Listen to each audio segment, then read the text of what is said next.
Can I be honest with you? Most days you sit quietly in your home, hoping your children will call, hoping they'll show up, and when they don't, when life goes on without you, it hurts. It cuts deeper than you thought it would.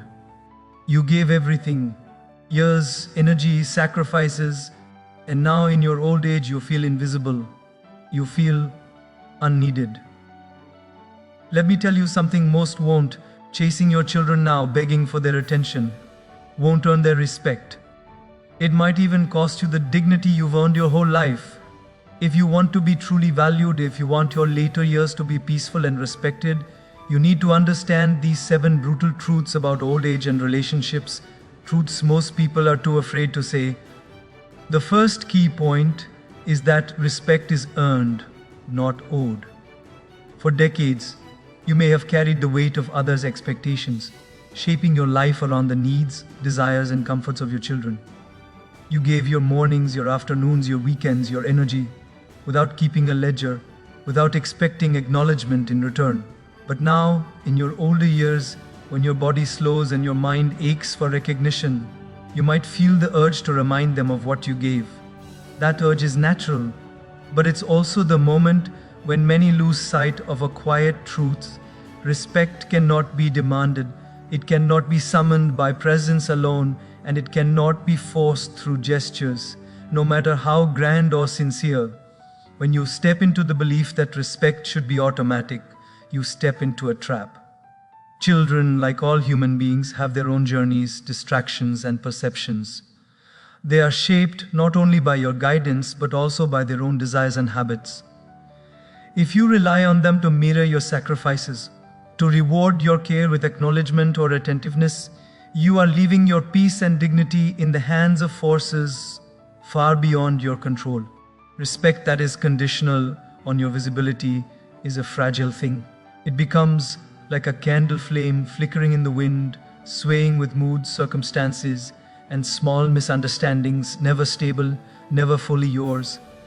True respect is something that grows quietly like roots beneath the surface of a tree. It is not the branches that stretch outward and seek the sun. It is the roots that anchor, that strengthen with time, that absorb nourishment from steady, unseen care. When you realize that your worth does not hinge on constant approval, you plant your roots firmly in your own sense of self. You stop seeking validation from those whose eyes wander elsewhere, and begin to carry an inner gravity that does not tremble with neglect or disappointment.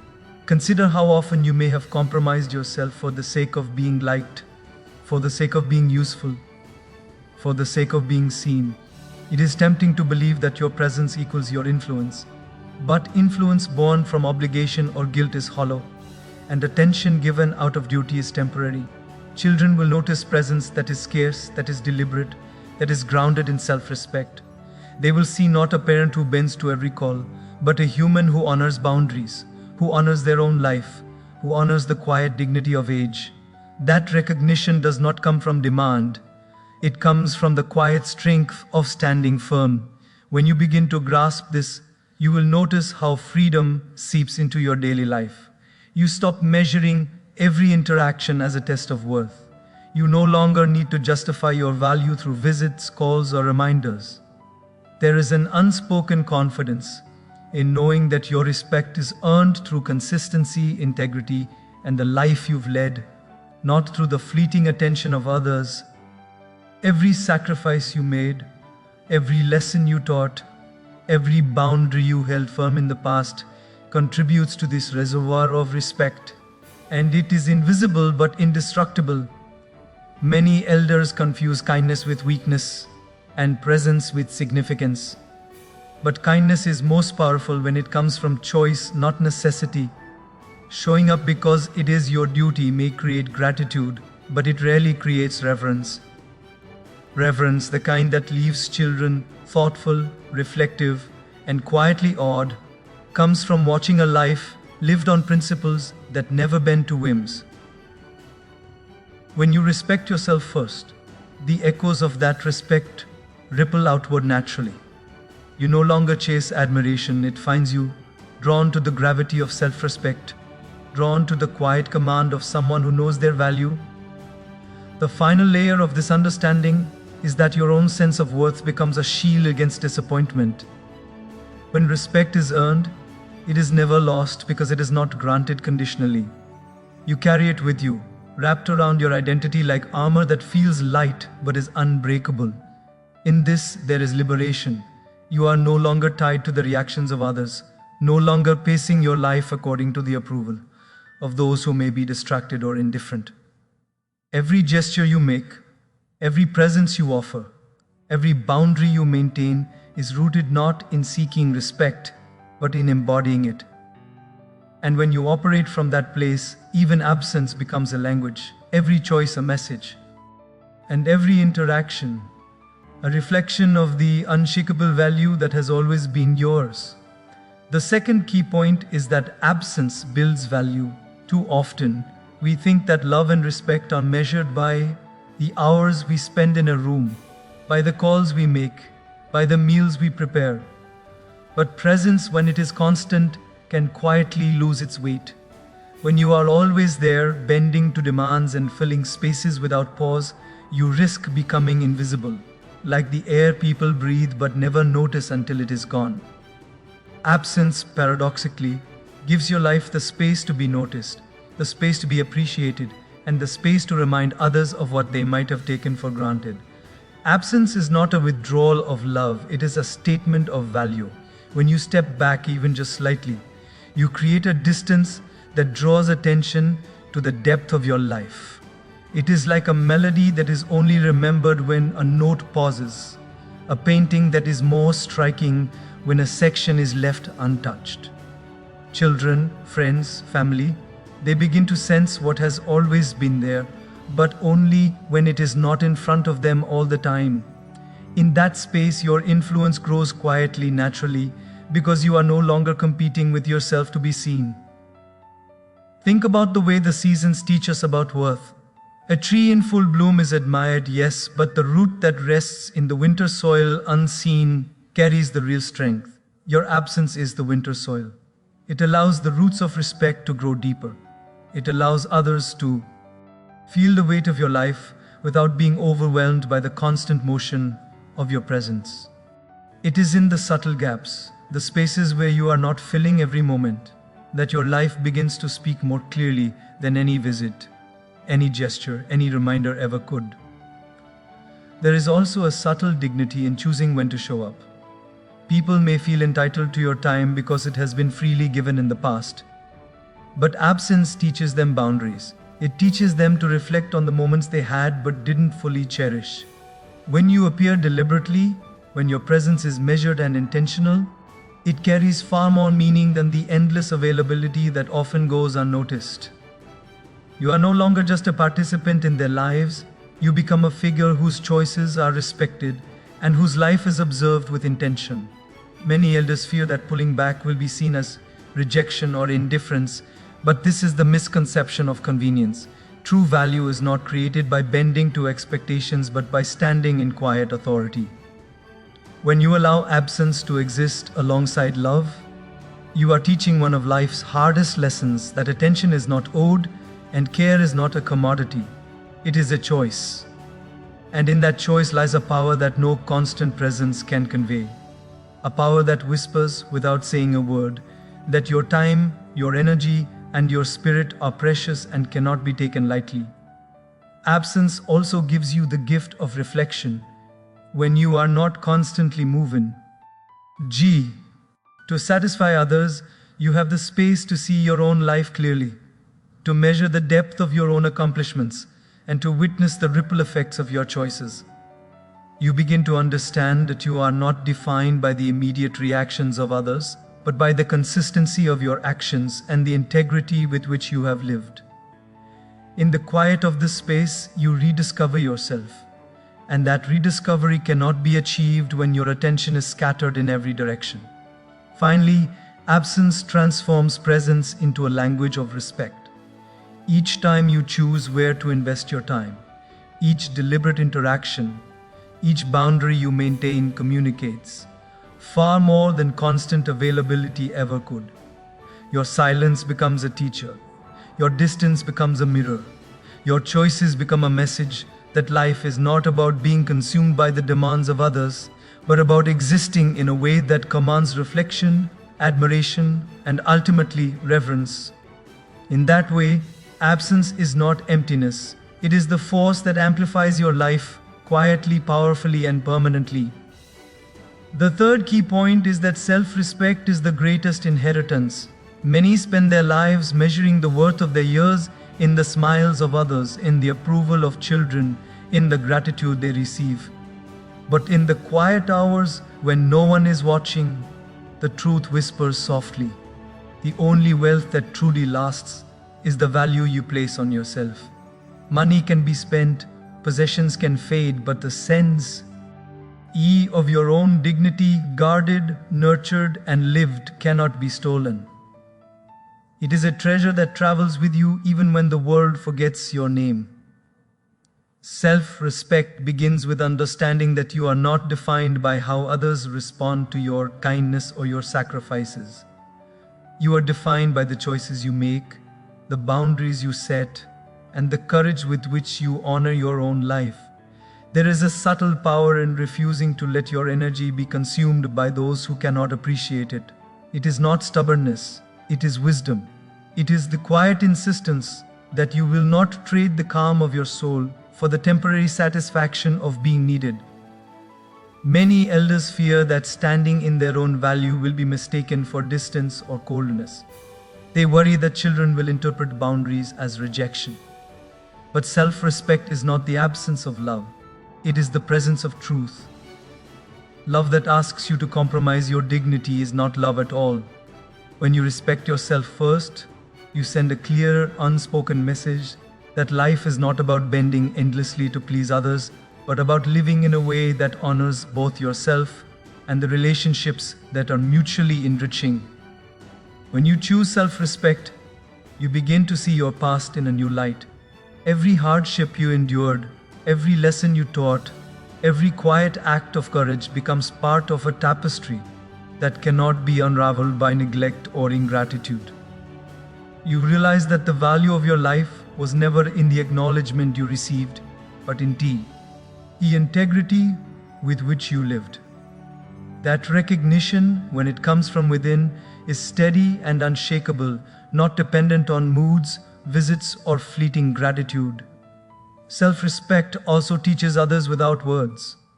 Children notice when a parent carries themselves with dignity, when decisions are made not out of fear, guilt, or obligation, but out of a commitment to what is right for the soul.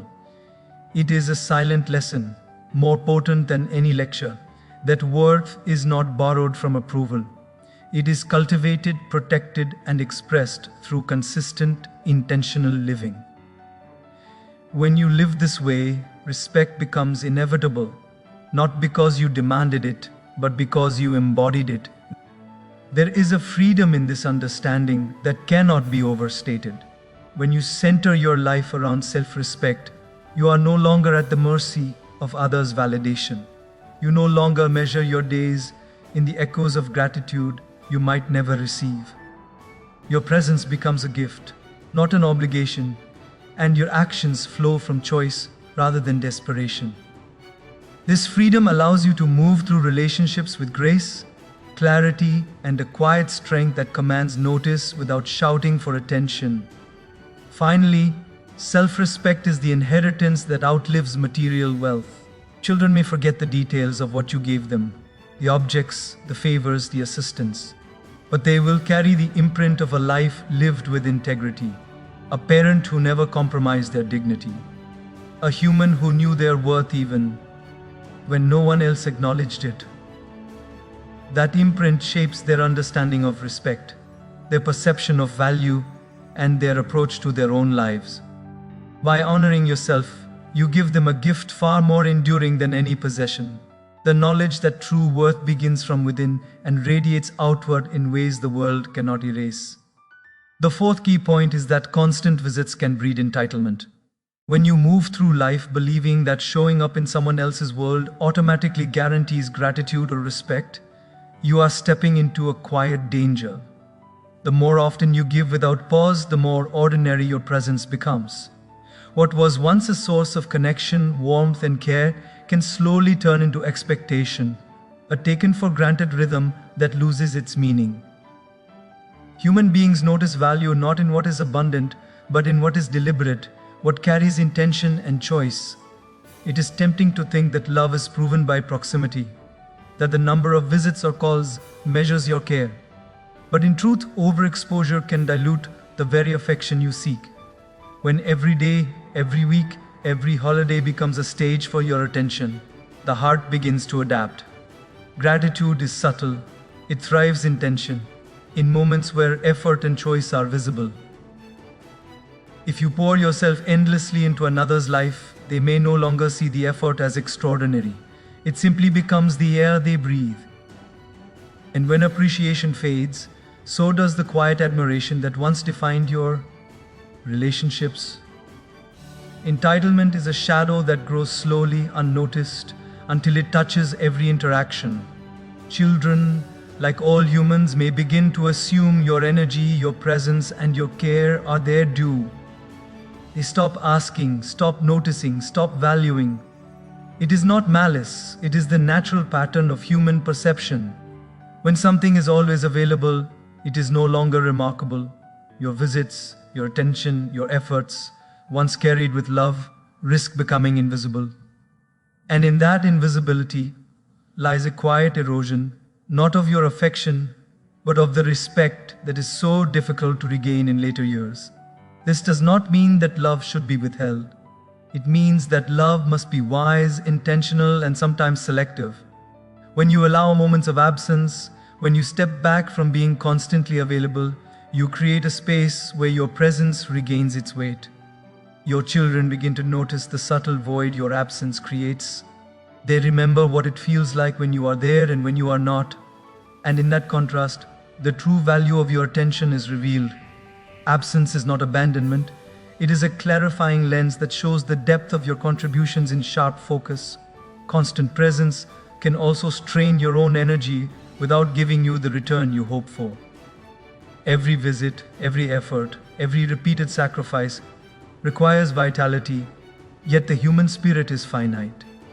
When you do not pace yourself, when you do not consider the value of your own time and peace, you risk exhaustion and resentment.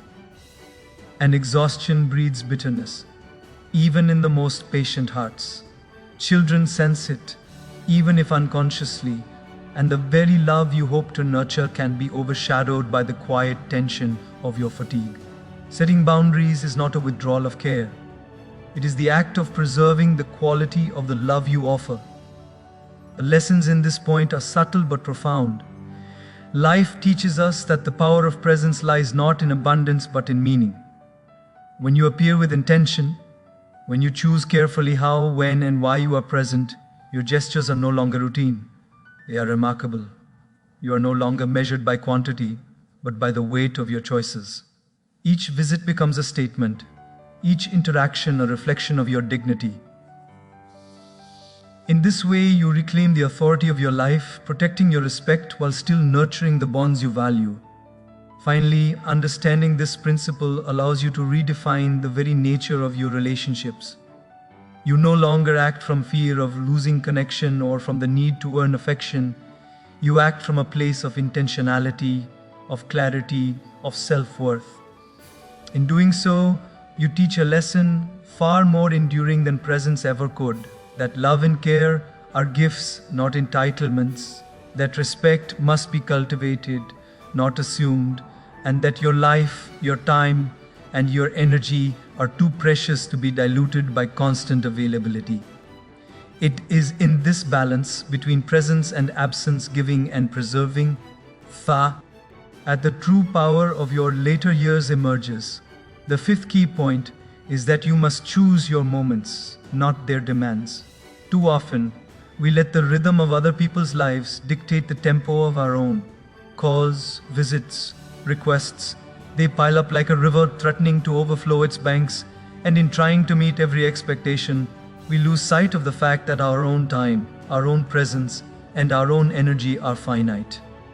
Each decision to show up out of obligation slowly chips away at the dignity we have earned over decades until we are no longer living our lives, but managing the schedules and whims of others.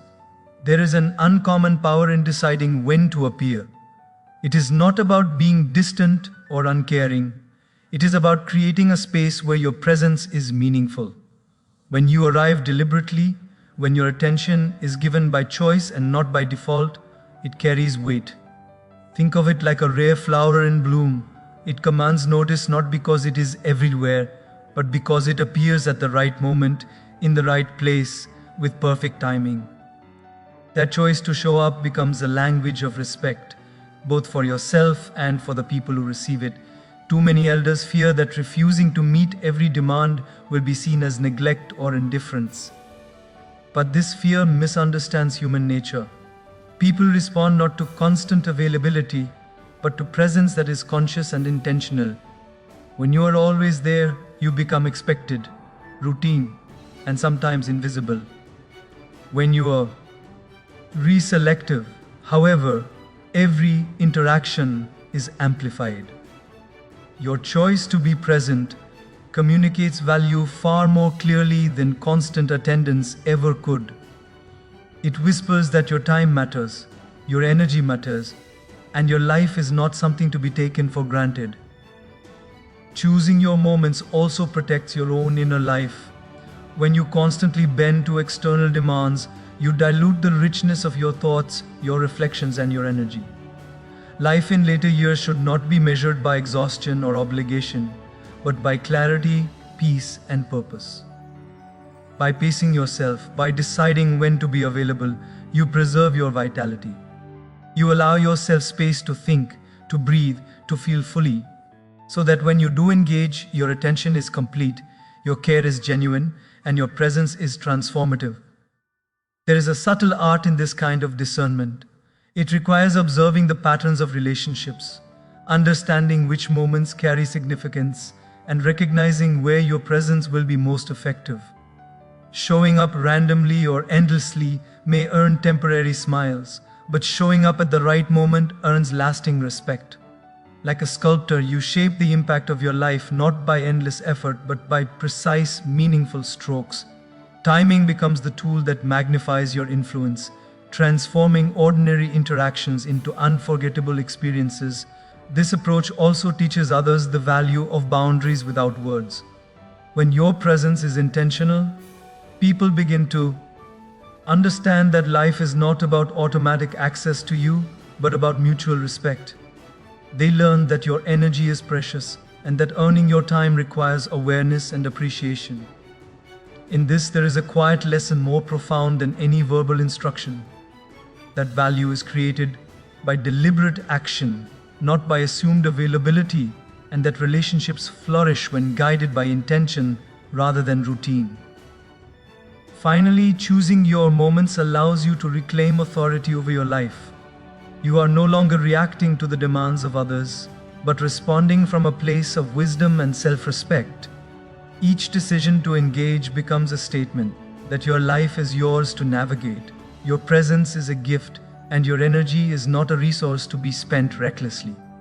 In this careful balance between action and restraint, between visibility and discretion, you create a life that commands attention, earns respect, and preserves the dignity that too many elders relinquish by trying to be everywhere for everyone. The sixth key point is that peace must take priority over popularity. Too often we measure our worth by the attention we receive, by the smiles, the greetings, the calls that signal we are still wanted.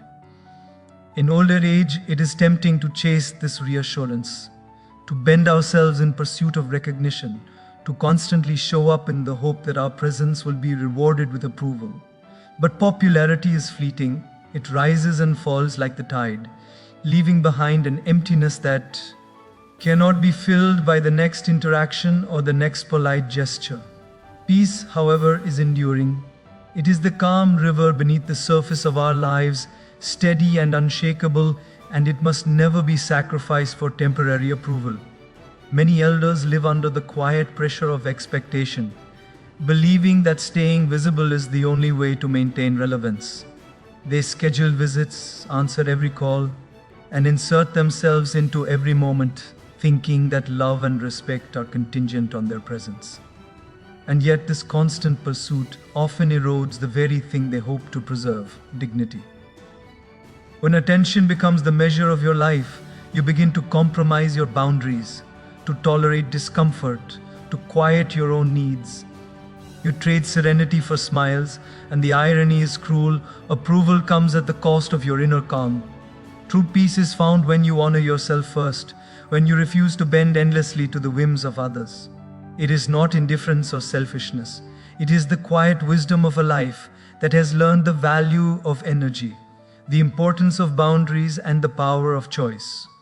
When you act from peace, your presence carries weight, and your absence does not diminish it.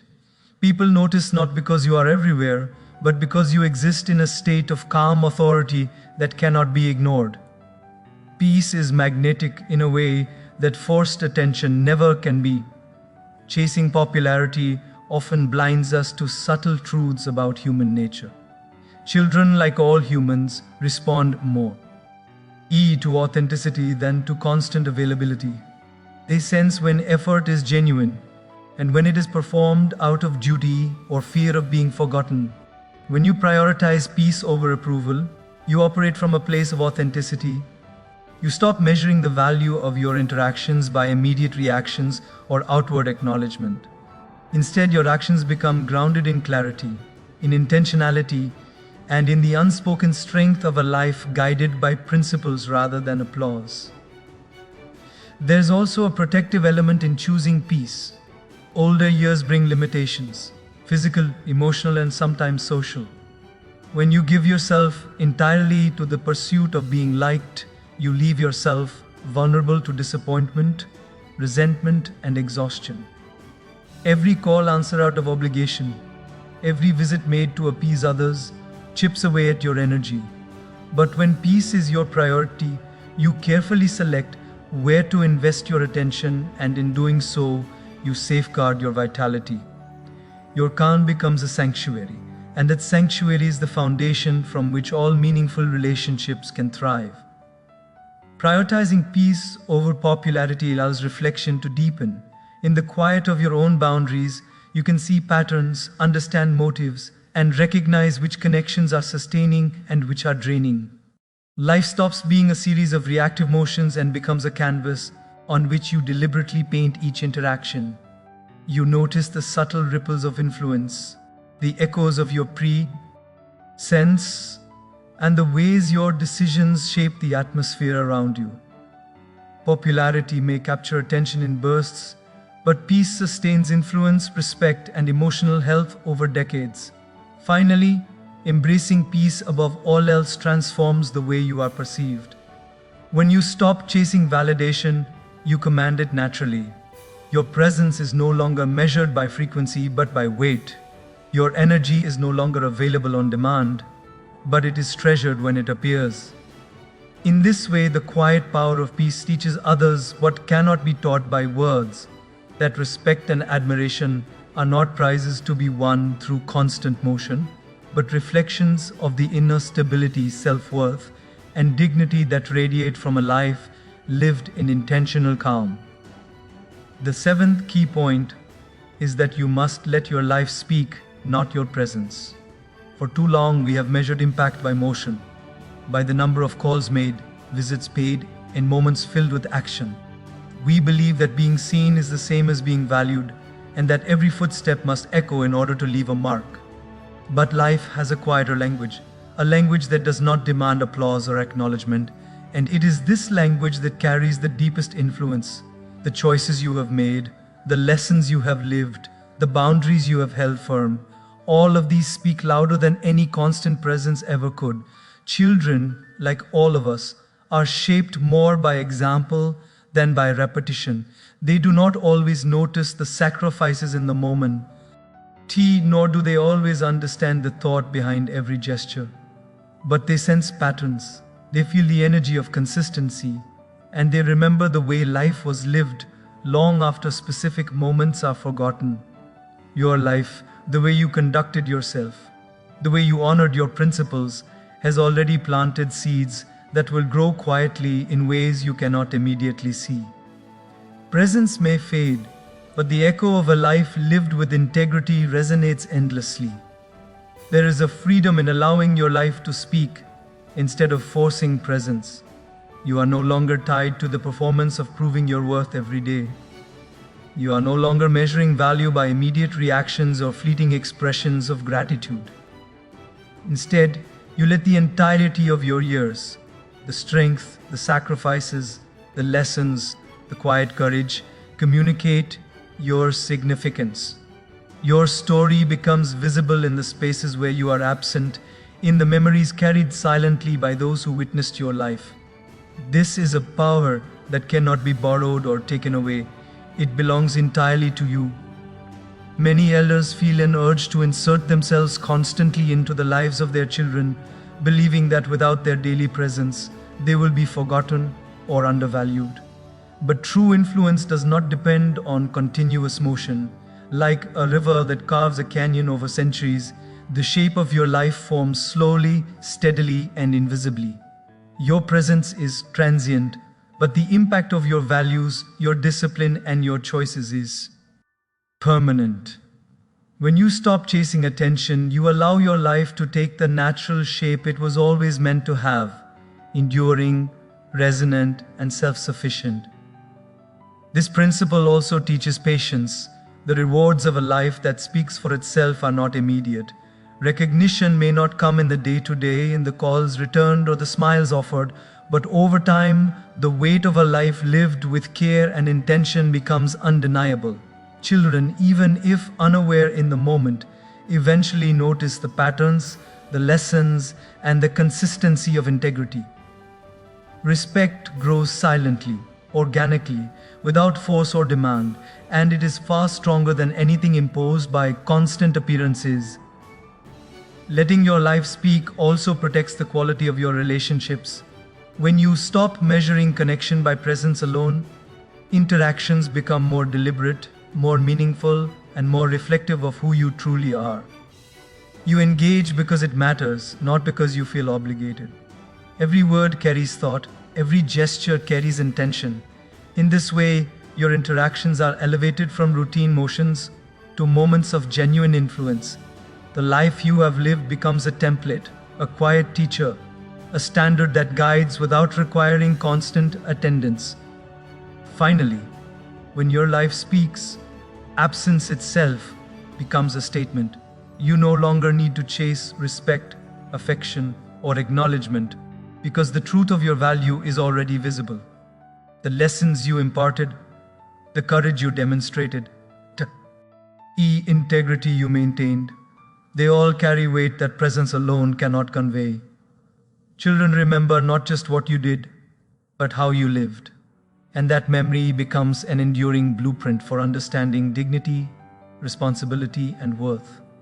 By letting your life speak, you give them something permanent, a reflection of a person who lived fully, wisely, and with a quiet authority that cannot be erased.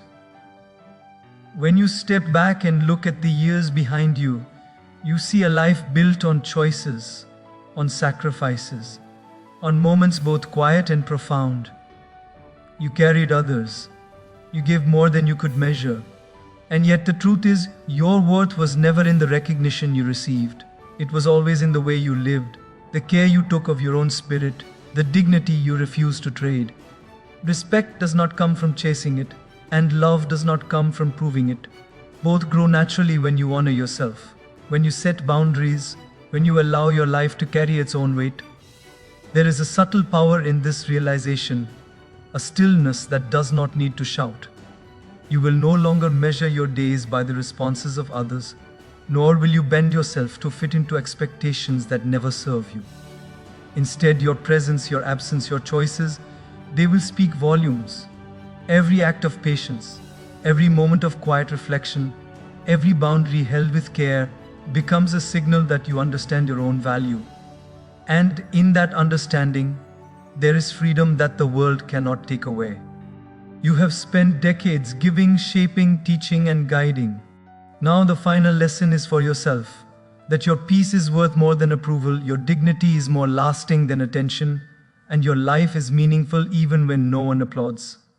Let the rhythm of your life be measured by clarity, by intention, by the quiet authority that comes from knowing who you are. The respect you seek does not need to be asked for. It already resides in the life you have lived with thought, care, and purpose. In these later years, your choices are the clearest expression of everything you have become. Every moment of presence, every act of restraint, every deliberate pause, they are not empty spaces, but reflections of wisdom earned over a lifetime. Your life itself has the power to teach, to influence, and to leave a mark far deeper than constant attention ever could. And so there is a calm strength in knowing that you do not need to chase anyone's approval. You carry within you the quiet authority of experience, the weight of integrity, and the unshakable truth of your own worth.